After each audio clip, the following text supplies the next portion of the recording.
All right, thank you so much for being here in the Illumination class or Illumination meeting. And that means that Illumination has everything to do with you and not with anyone else. So don't tell anyone, but this is your chance. This is your chance for your own recognition of your illumination. And this is how personal we get today. So we use the book of Master Teacher, Illumination. We use it in the sense of inspiration, and so there's so much reference and say suggestions being given or inspirations being given, revelations being shared, that it's like you don't want to miss out on what's in the book. But the most important thing is your experience. So the title of this meeting is Dreaming a Light Dream, and that is, that can be just an idea, a concept. If you hear about it, it's like, okay, yeah, light dream, okay, yeah. But it represents you. So this has everything to do with you, like your personal experience of yourself as a light being, a light entity. And so that's good to know. So we say we have some support. We have some Oh, here's one more. So we have some support, like I said, in terms of studied, experienced. We have some experiences with light and love and extension and transformation. Going into the process, we start to discover what it actually means. And we discover the physical part of it and all of this. But so what I'm actually trying to say here, I'm always a bit like starting up, getting into something here. So the thing is then, when you're demonstrating, when you're actually are in the active, say, extension of yourself as a light being, you're actually demonstrating it. You're actually, you could say, teaching it or exposing it. You're living that. You are that. You discover that you are that. And that's going to be very important in this meeting. So, but also it has references to what is being said as a teacher of God. Like in the Course in Miracles, we talk about the teacher of God. Like, who is the teacher of God? Well, anyone who chooses to be one. Anyone who is open and willing to come into the light recognition of yourself as a light being, in fact, as an extension of your source and not anything else. So there are many words we're going to use today for that, and it's not about the words, but it's more like, it can help you to look at yourself in a different way. And that's, if it is about letting go of ideas about yourself, that is always helpful. So it's not that I'm going to replace it with different concepts or anything. No, I want to stay as close to your experience of yourself as possible. So that's why later on we're going to use music. For the ones in class, we're going to use Mozart, so we listen to Mozart for a moment, and you start to see this in a different way. For instance, you start to see it as light instead of music, but light, like a light configuration. And so if that would be the thing, like if we listen to it, what would be the color of that configuration? And so we're going to share that with one another. It's really fun to listen to music like this. So it's more like we're going to recognize that we are light beings, so is everyone else too. It's not just we, like the special ones or the chosen ones or anything. It's like, no, this is universal. In fact, everyone is a light being, just say for temporarily confused with an idea of a body and an idea of a material world. But in the core, it's a light being, and this is what you can refer to. This is what you actually start to discover as the expression of everyone. So when I say the expression of everyone, it can be in self-expression, for instance, like music. So this is how I experienced that and how I discovered it for myself. Like I was in art school discovering my experiences when I was open for making art, but actually I experienced more light and healing and all that than that I started painting or anything. Like there was a whole different experience going on. And just by calming down my concepts about myself and stopping to compare myself or being in a competitive setup or anything. It's like being open to receive what is given for me, for my self-expression, was really like a speed up for me to come to a deeper experience of myself as a light being. Well, so that I speak from that when I'm sharing this. And so now we go through this, and today we have probably like 5 or 6 different angles on the same subject, on the subject of dreaming a light dream. So all of these are pointing at you. And that's really lovely to discover that, how that works. Like every one of those points of view are actually referring to you as a light being, to you as the one awakening mind. You know, it's like coming from an idea that you're a part of a world, you're scattered all over the planet, so to speak, and there's appear to be like 3 billion people on this planet, but no, actually it's just you with an idea about that. And so coming closer and closer to the core of your being, coming closer to your experience of yourself as a light being, you see that everything actually falls into that scenario, falls into that point of view, or falls into that, like starts to connect in the totality of it all. And when I say that, I mean a lot of things. And so the interesting thing then with reading the book of Master Teacher or listening to his tapes is then that he will always say, bring ideas together, like reason and heart, for instance. Reason and heart are the same thing.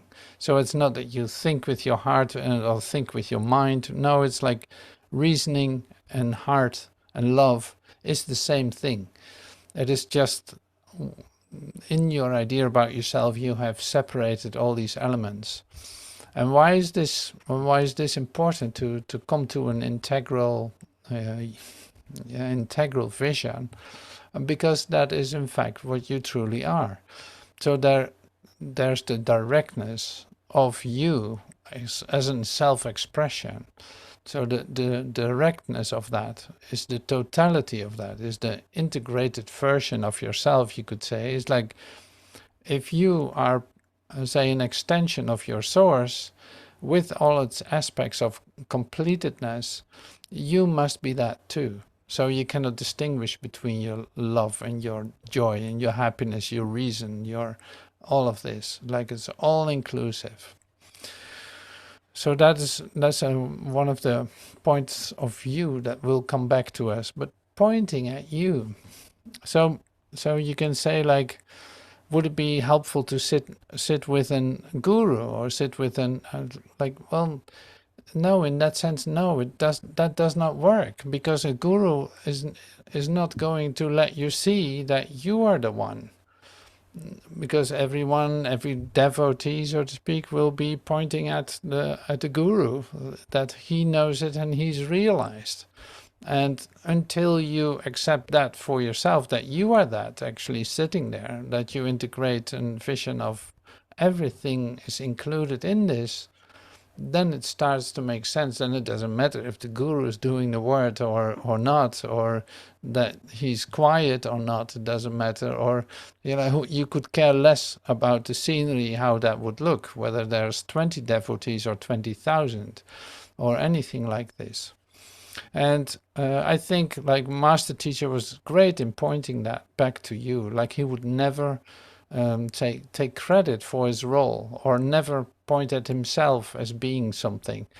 And you can say that's with Joel Goldsmith, in fact, the same. So it's like it's beautiful to see how he, in fact, says no, there's no organization, there's no big teacher, blah blah blah. No, there's the master, as in Jesus, like the Christ mind, represented in me, emanating the figure called Joel, expressing himself. You know, he would say something like that, and I love that. Not as an discussion point or anything, but more as it cannot be anything else. Like it has to be you. It cannot be anyone else, because there's literally just one awakening consciousness, and that is yours. And if you live with that idea and let it, say, sink down into your consciousness, you start to recognize that that is the truth. So, and that is also your recognition and responsibility for you in your illumination. By and this is so lovely that I hope I can express this in a way that it will mean as much to you as it does to me. And that is this, like the lovely part in this is coming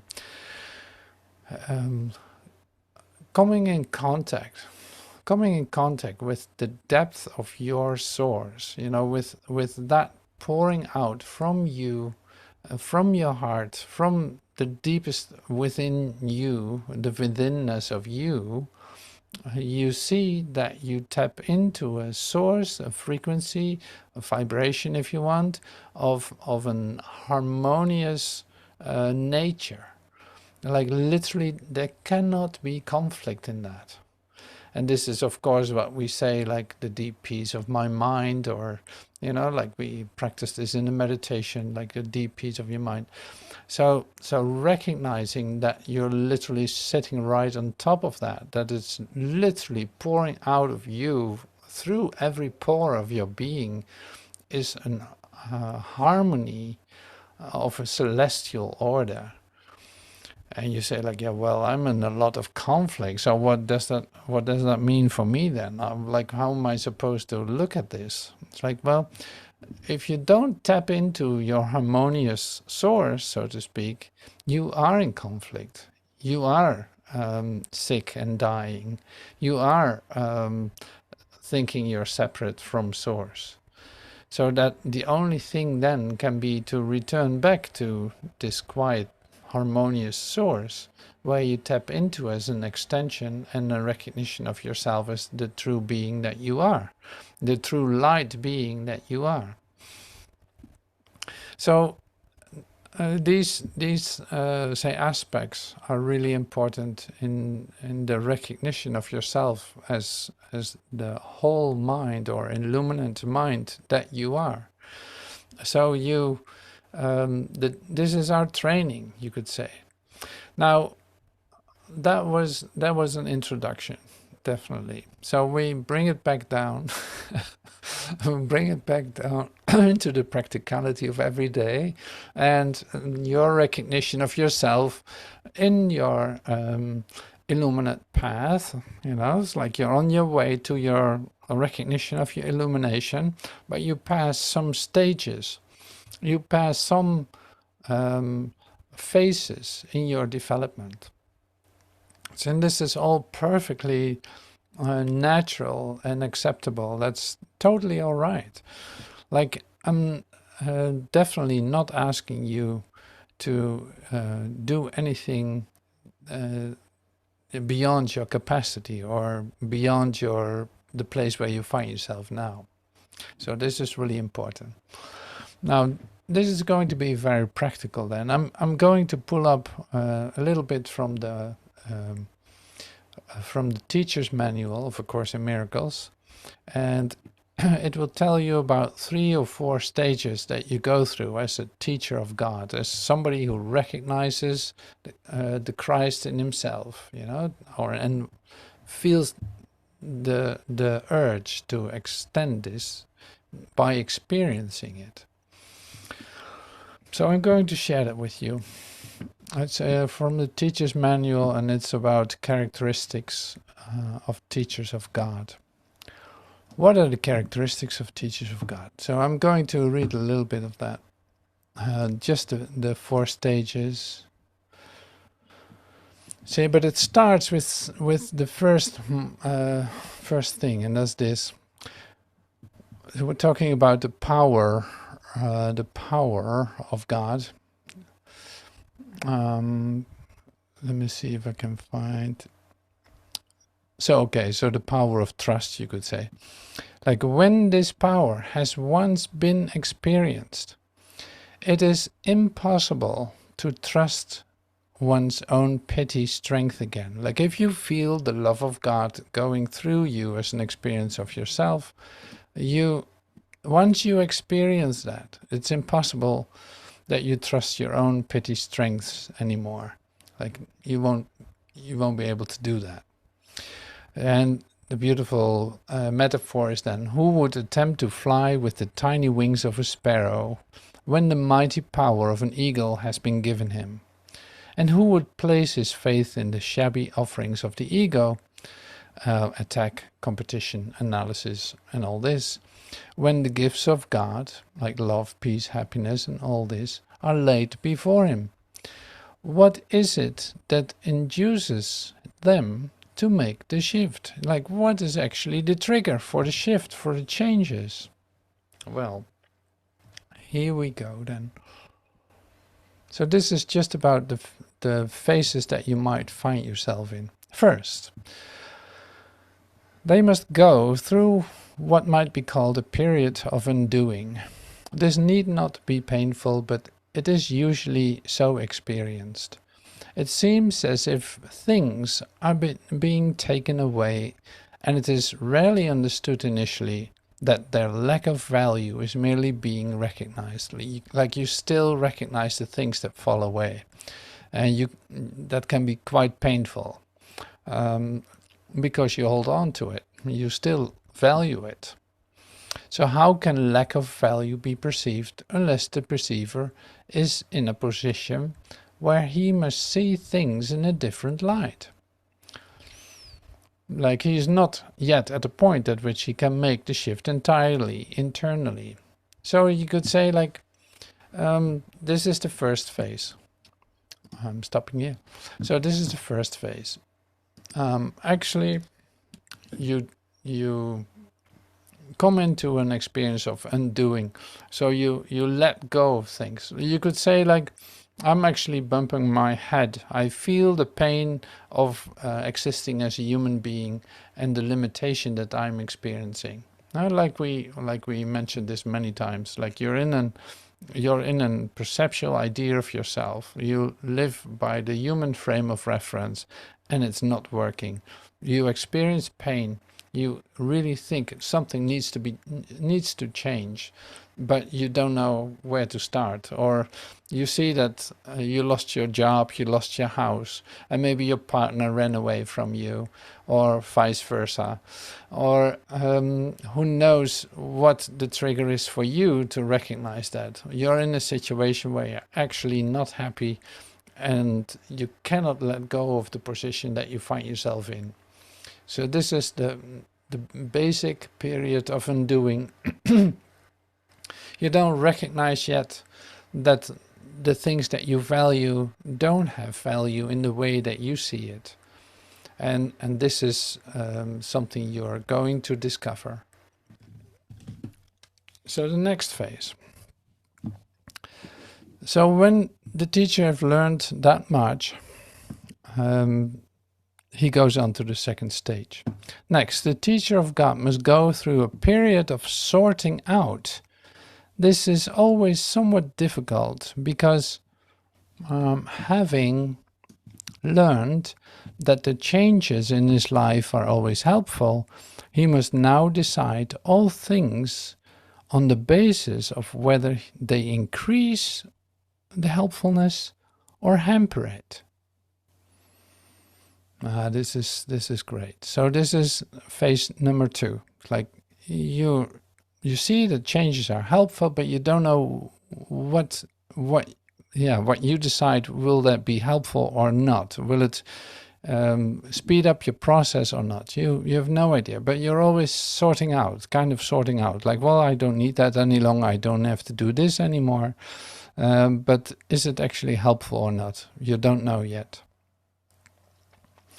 He will find that many, if not the most of the things he valued before will merely hinder his ability to transfer what he has learned to new situations as they arise. Okay. So this speaks for itself in a certain sense. Like you're trying to figure out what is helpful, what isn't, and you see that the things that you were holding on to so far haven't always been that helpful for you. Okay, so I'm running through this a little bit. You can always go back to this. It's in the manual for teachers, the 5th section. The 3rd stage through which the teacher of God must go is a period of relinquishment. If this is interpreted as giving up the desirable, it will engender enormous conflict. And few teachers of God escape this distress entirely. There is, however, no point in sorting out the valuable from the valueless unless the next obvious step is taken. The 3rd step is rarely, if ever, begun until the 2nd is complete. Like you cannot speed this up too much. Like you cannot like miss a step in this. You're gonna go through the whole thing. So then there's a stage in between. So there's a period of relinquishment. Now comes a period of settling down. It seems like a pretty quiet time. It rests, the teacher of God rests a while in reasonable peace. He consolidates his learning. He gets all the opportunities to do that. It's like it's kind of an easier period.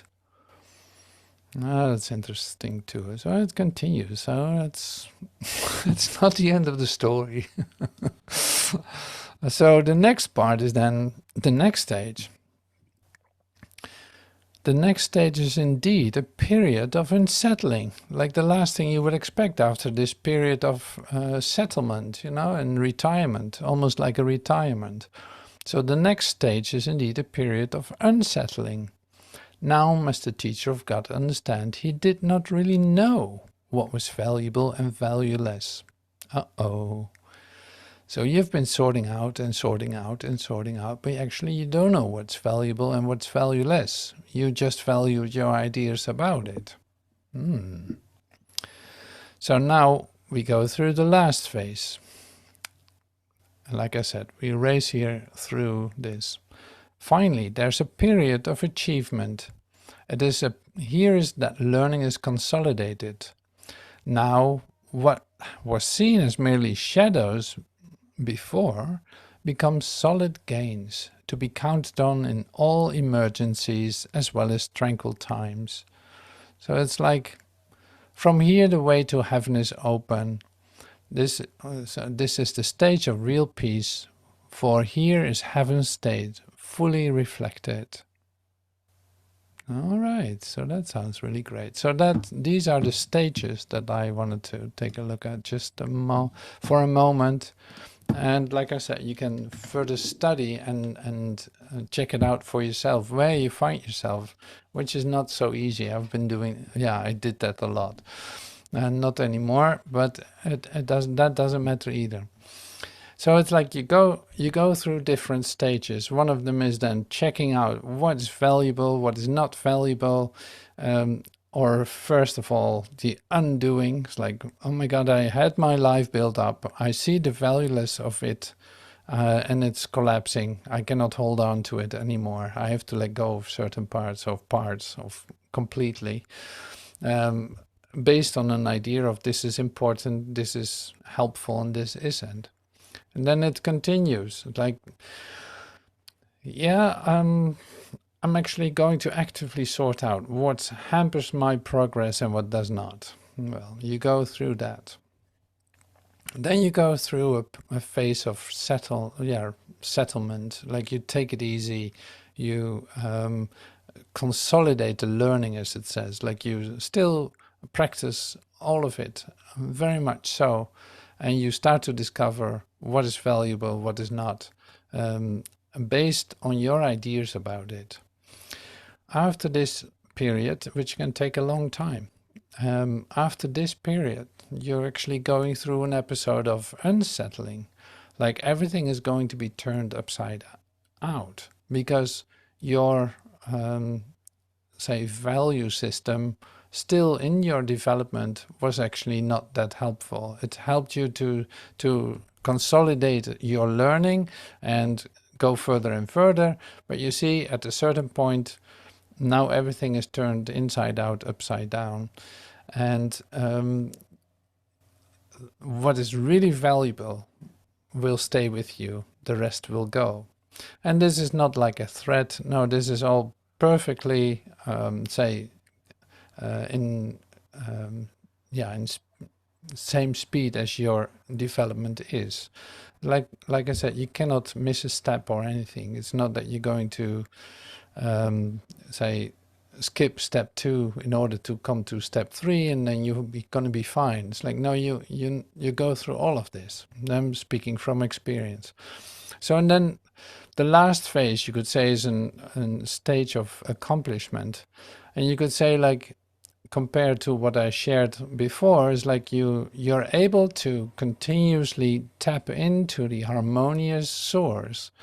So that means like the whole idea of conflict disappears. You're experiencing peace on a day-by-day basis, and you see that you're able to express this, to extend this to others, and recognize it in everyone. Like there's no conflict in that anymore. And the door to heaven is open. That means like you have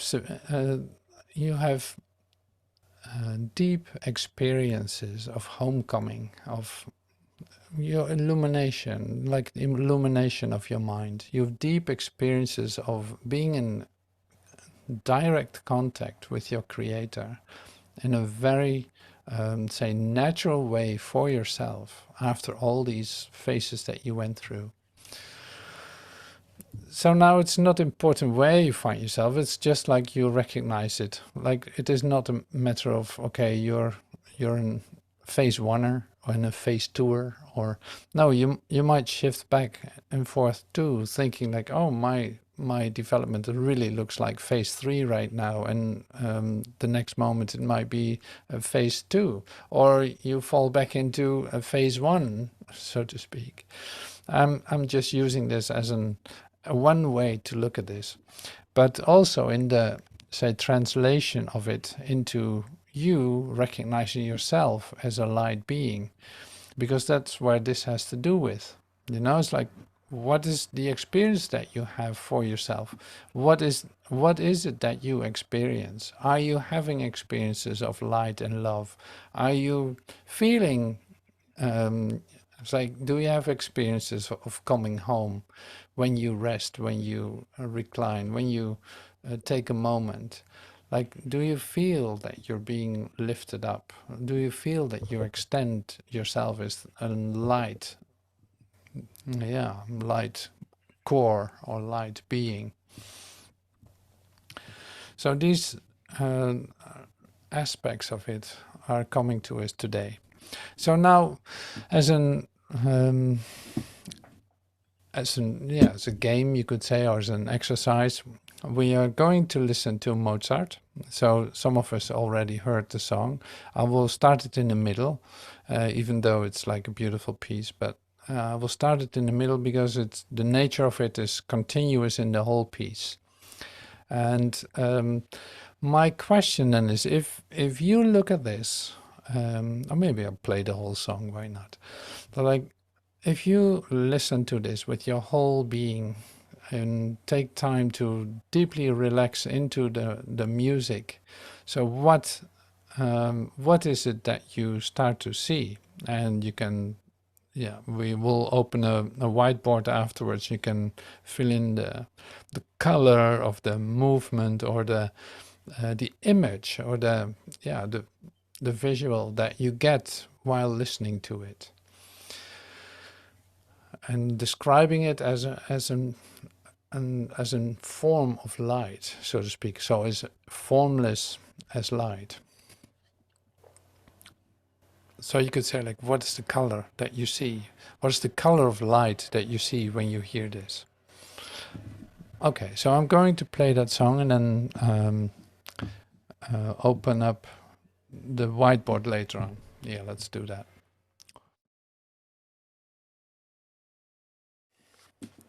All right, so we continue with the next part, and see, the part I shared about the teacher of God is one thing. It's like, okay, so you have a certain development, but that sounds very almost like technical if we share it like this now in this, say, after this introduction that that you already received. So then the mechanics of awakening, or the phases that you go through, is also just an idea, of course. It's like it's an idea, but you will recognize the phases that you go through. So now we have our exercise in looking at music as light, looking at, like, you start to expand this because you start to recognize the light in everything. So that doesn't necessarily mean that you should see colors or anything, but it was just an opening up. It's more like you train your mind, or you train yourself to look at things in a different way. So in that sense, it can be practically helpful. But it goes further than that, of course. Further in the sense of there's a real discovery to be made. And this discovery, you cannot really talk about it. Otherwise, it would be like conceptual. That doesn't work either. So this is a bit what I'm trying to express to you. It's like everything comes down to your own experience, to what are you discovering, where exactly is the spot where you discover. And this brings us back to the idea of guru or teacher or inspiration or who knows what. Like it is quite specific who comes to you in your awakening as a teacher, as an example, and all of this. Like that is very specific. So you could say, like, okay, so in my example, like, master teacher was to me like a light source. Like I could reference with him into a high frequency of light in my experience of myself. So you have that too with whoever you have that with, like with Joel, with me, with master teacher, with who knows who. Or you have other teachers that when you read of them, Mary Baker Eddy, for instance, like, or who knows who. It's like when you read something of them, you feel that you're tapping into a bright light and referencing yourself to it, like you recognize yourself in that.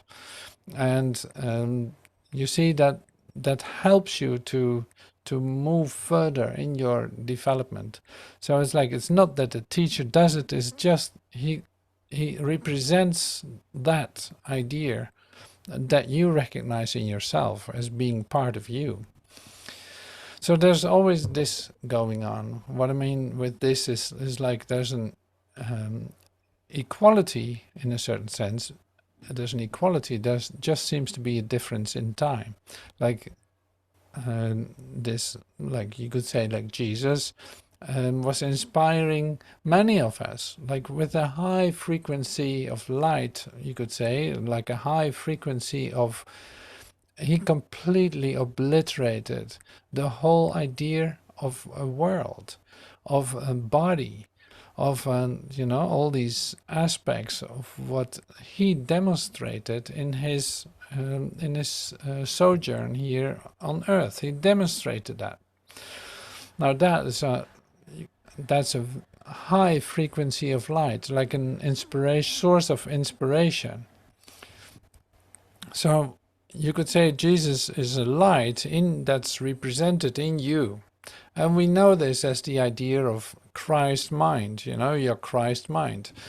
So, but it's very good for yourself to recognize that that is actually totally only occurring in your own consciousness, in you, in your recognition of that, in you wanting to say, tap into that frequency, tapping into that, and breathing that, and practicing that, bringing that back in. Like,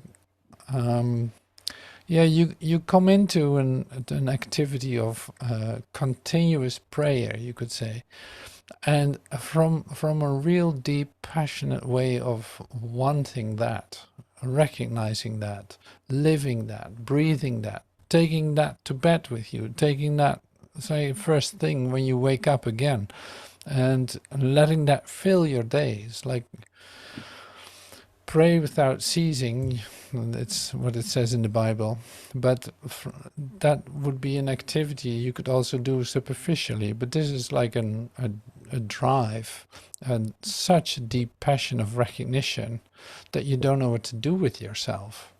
So this is where you come to, in your process. It's one of the phases, apparently. So yeah, that is the practice.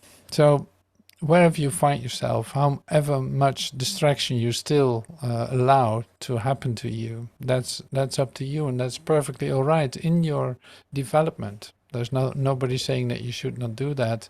It is just, if it doesn't come from within to do it differently, then you don't want to be externally motivated to do so.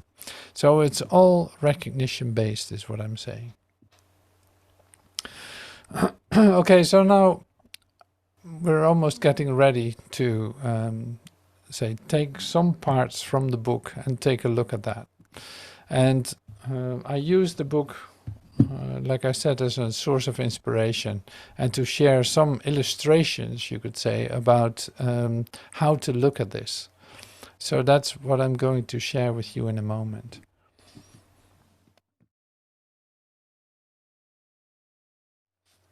Like I said, we're going to continue now with some of the ideas that are shared in the book Illumination, and just as examples or as ways to see that expression this way. So it's like you are nothing but light energy, universal consciousness, all of the degrees, aspects, speeds, directions, passions, and ecstasies of light consciousness. Like, this is what you are. And see, if I say it like this, then it sounds like, okay, so now I know what I am. I know what I am. So it is like, to come to this experience yourself, something needs to happen. So the funny part is, when you hear this, you can actually feel if you're there or not. And if you're not there, it feels like very, different, like as if you're missing out on something, or as if you're not there. I'm just sharing this way.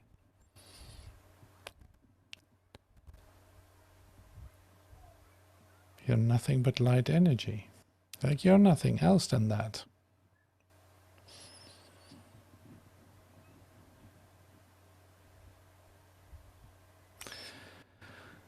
So the bondage of perceptual thought, disharmony and conflict of your dark thought forms, further out the mandala, further from the great orb of gold, which is a high pitch of consciousness. Like, all this you seem to be distant from, and falling into, like, of being, hanging out in a dark form where you don't see all this beauty. This is, your perceptual thought. Like that becomes pretty obvious when you have your moments in which you experience light. And then when you don't experience light directly, you feel as if you fall back into darkness or something. Like, yeah, that would be disharmony and conflict. So the great orb of gold will bring you into a closer proximity to the bright light of reality. And you could say, like, yeah, so who is representing this great orb of gold then? You could definitely see that as like an inspirational reference point for you. So when you read the Bible, when you hear the words of Jesus, or when you start to do a meditation of Joel, or when you listen to Master Teacher or read the Course in Miracles, suddenly something happens. Like you feel the source behind it. So you literally tap into that. Like I call it tapping into that frequency, but that's just another way of expressing it.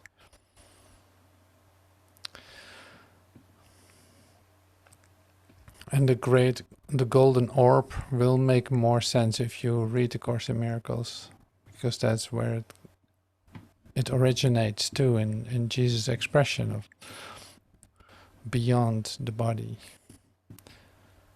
Is an arc of golden light that stretches out into infinity. In the Forgotten Song, you can read that. So harmonious framework of great rays. So in the course, there's a lot of sharing about the great rays. And see, the thing with the great rays is when you start to experience light, when you start to come deeply into a light experience, this starts to make a lot of sense. Like as if you can feel the great rays, as if they speak to you, as if you become, yeah, a total part of it. And so it's not explainable, it's purely experience. But it is your experience, or it will be your experience, or it's like when you recognize yourself in the experience of light, that starts to dawn on your your field of experience. Bright light energy, a new order of light. Your limited, narrow concepts of yourself are given an expansion of the energy contained in you, emanating from you, so you will correlate your self-identity to a higher frequency. You become visionary. So then, bring it back to practicality, bring it back to practicality. So when you don't experience light, when you are feeling like I'm having an off day or something, or just a moment ago it was so great, I felt all this uplifting energy, and now I don't know where to look for it. You can see then the darkness of that, like the you can see or feel the heaviness of that, the solidness of that experience. So it's like it's static, it's heavy, it is totally different, like incomparable to the light experience that you can have a moment later.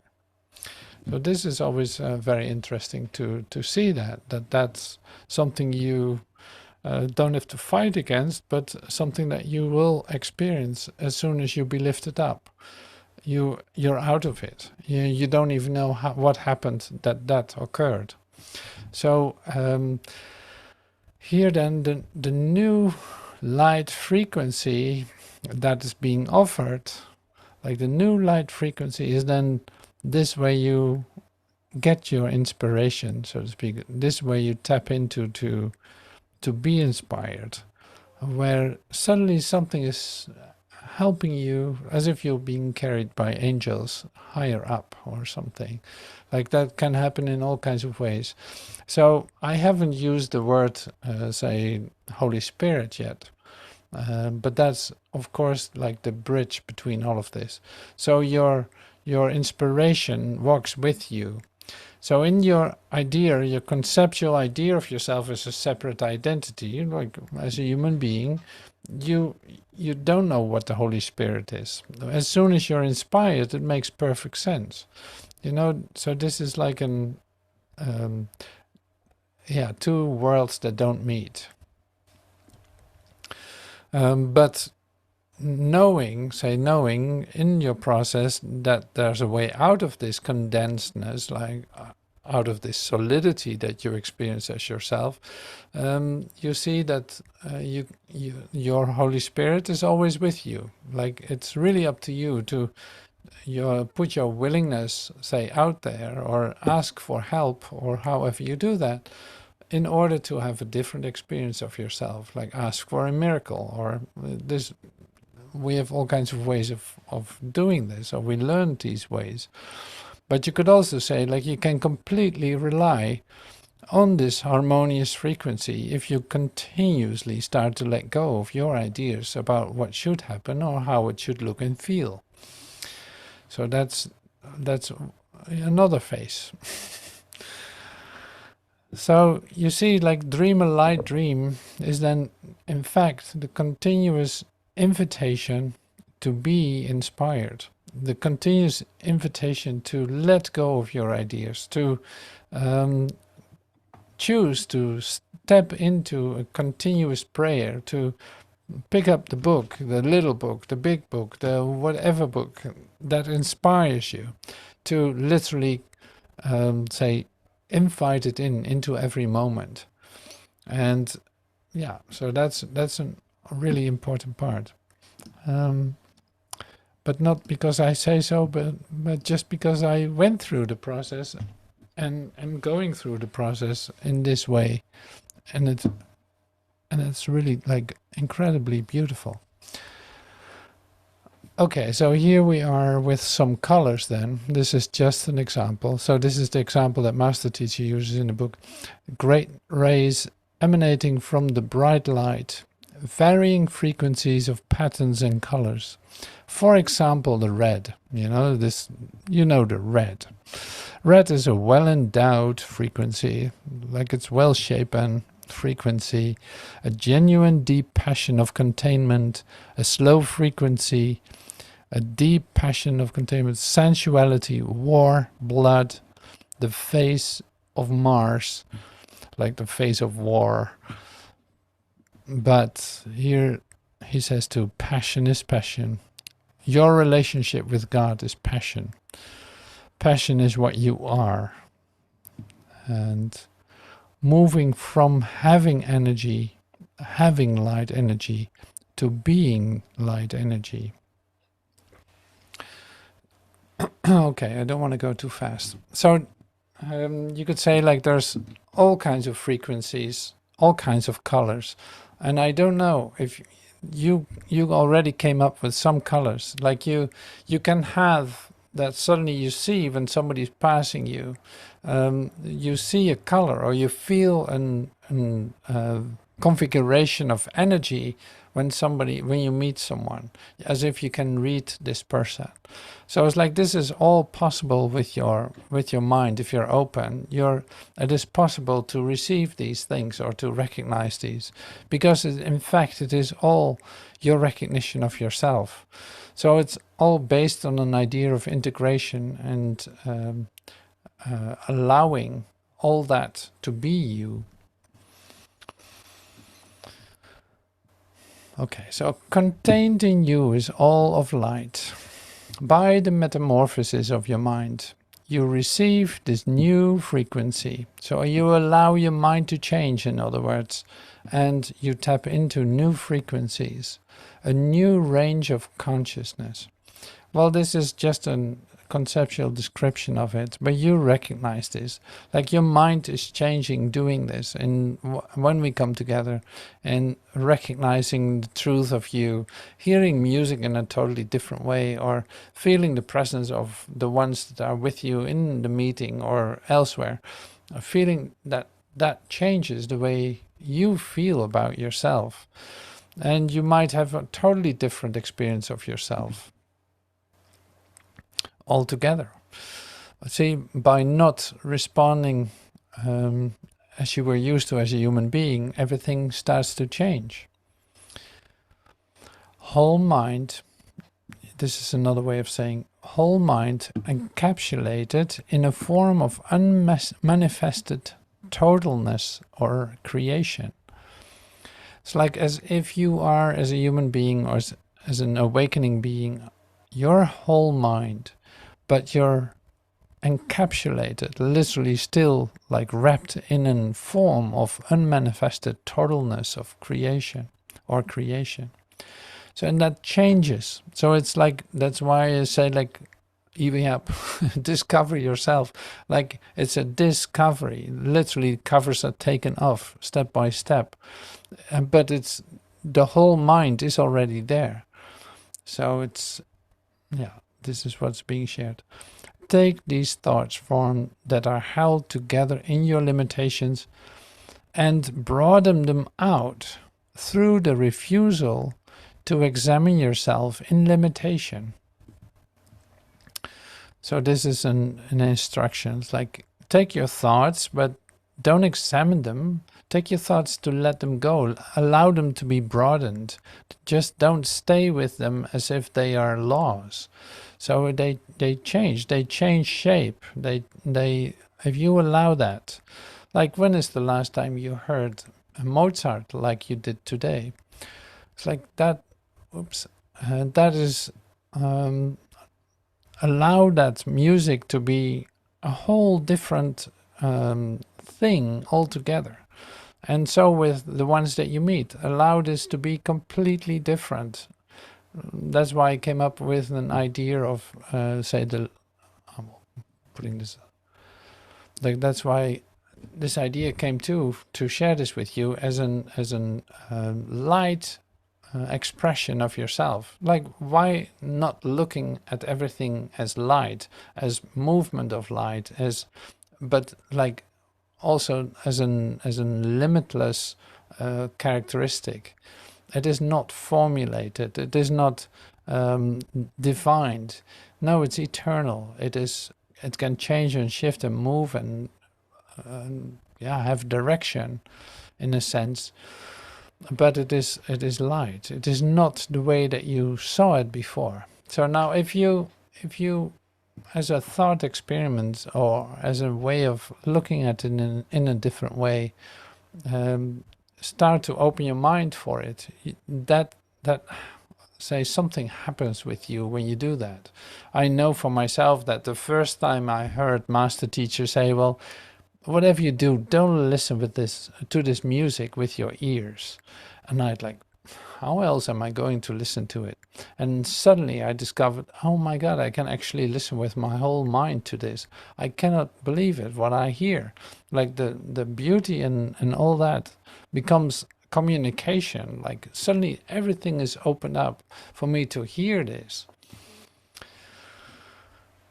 So these are just, you could say, like examples of exercises or discoveries that you can do. So this was the second illumination, like the second exploration, and we're exploring. So this is a great way too to explore yourself as a light being and seeing everyone else like that too.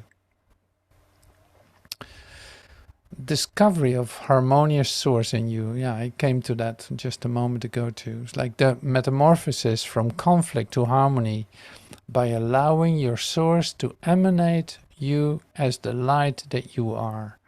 You are the expansion of consciousness. You are the increase of the frequency of light. You are the one staying in a state of letting go of limited ideas, allowing them to like literally undergo a process of metamorphosis, of an expansion beyond comparison. And in this you express the illumination, you become the illumination.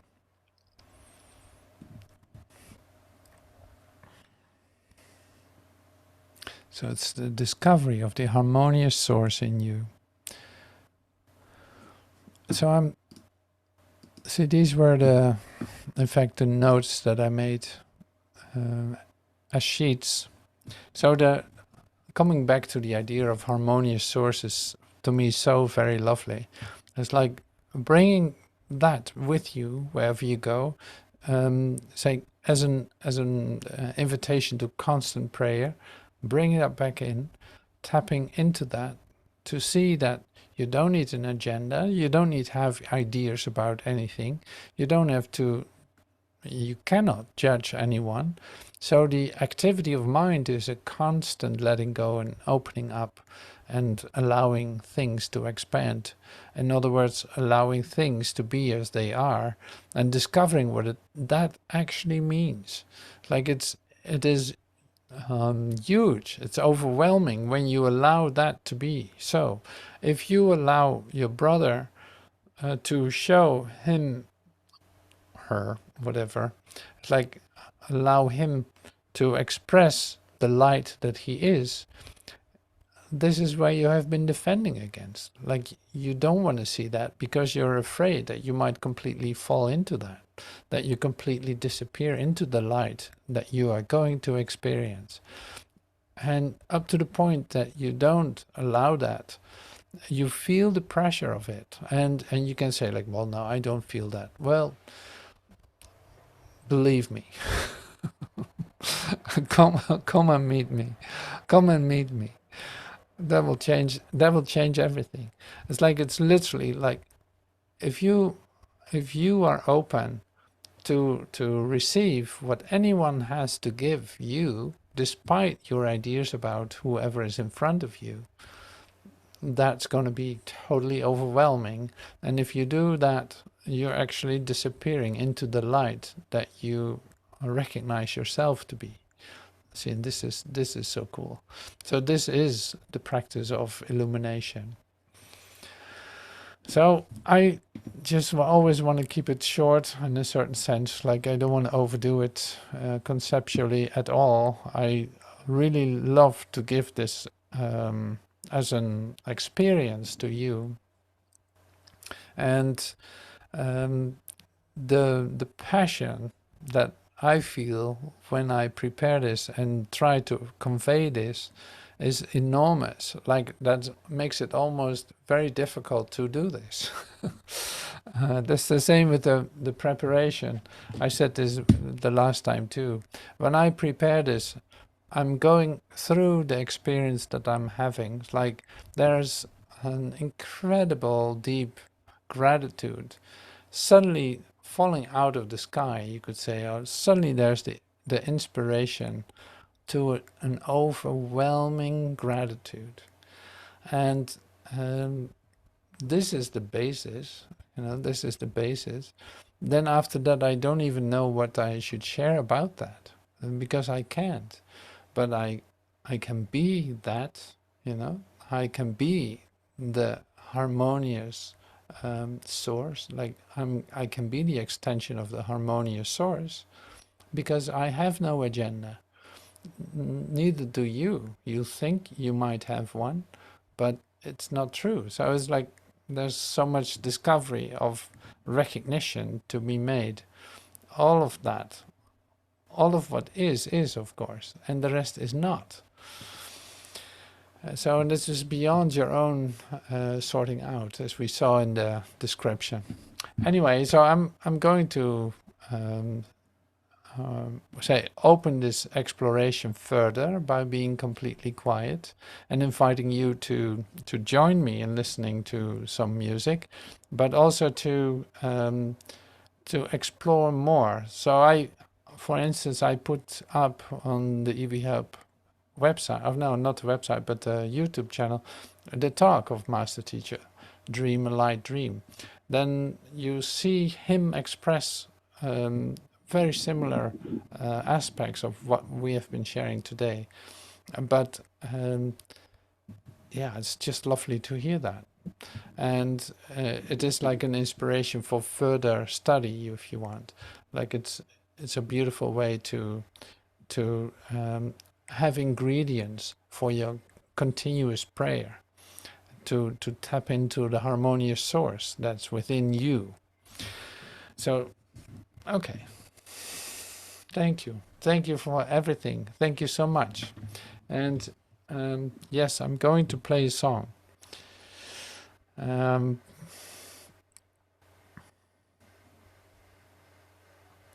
So I actually made a Metamorphosis song today, but it's not a song. It's a composition. I love to play that now. So